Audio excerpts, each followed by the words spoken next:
So I want to do a breakdown of good Physioball Pike technique. I know that the Physioball Pike is one of the more challenging core exercises that you can do on the Physioball, and it can be highly frustrating for many people because of balance, because of the core strength that's required to do it well. So I just want to break it down for you in a quick tutorial to kind of walk you through some ways to make it a little bit more doable, and so you can get better at it as you keep perfecting your pikes.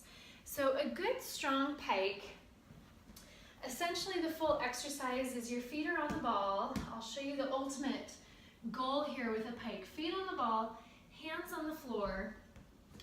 Good strong plank position. From this position, we send the hips way high up into the air, only bending at the hips, as vertical as you can, up on your tippy toes, and then very controlled, bring it back down. And that's a good advanced level Physioball Pike. Okay, so all the way up high, almost vertical with your torso, and then bring it back down. So that can be extremely difficult for many people to even get to that level, but there's ways that you can ease into it so you can start to work in that direction. So one of the more challenging things is just getting on the ball itself. So I suggest start by backing yourself up as far back as you can, lay on the ball, and roll yourself forward. And don't come all the way forward onto your feet. Only come forward to about where your knees are on the ball. And this is going to make it so you're piking with much less of your body, and it's much more doable. So at this point, I kind of just have my thighs and knees on the ball, and hang out here for a little bit to make sure that you're not tipping from one side to the other. Make sure that you feel really strong and steady. And then once you feel like, okay, I'm holding this really well, you can start to add a little upward movement with your hips. So lift up a little bit and come back down. It doesn't have to be a big movement. It doesn't have to go too high. Just lift up and come back down.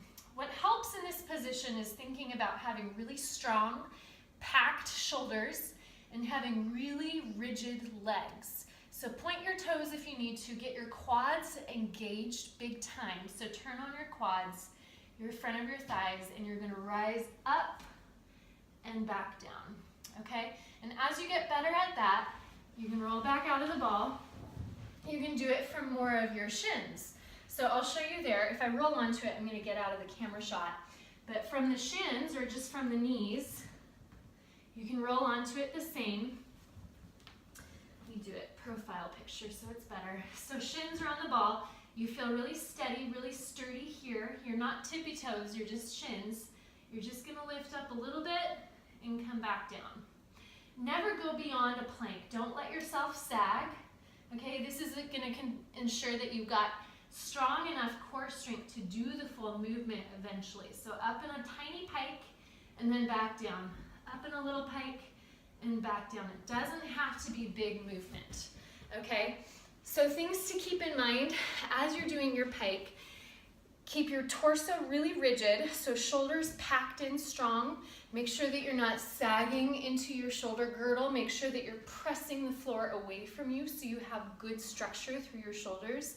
Keep your legs really strong, core really tight, and then keep the movement small, okay? Once you have good balance on the ball, you can start to go into bigger ranges of motion.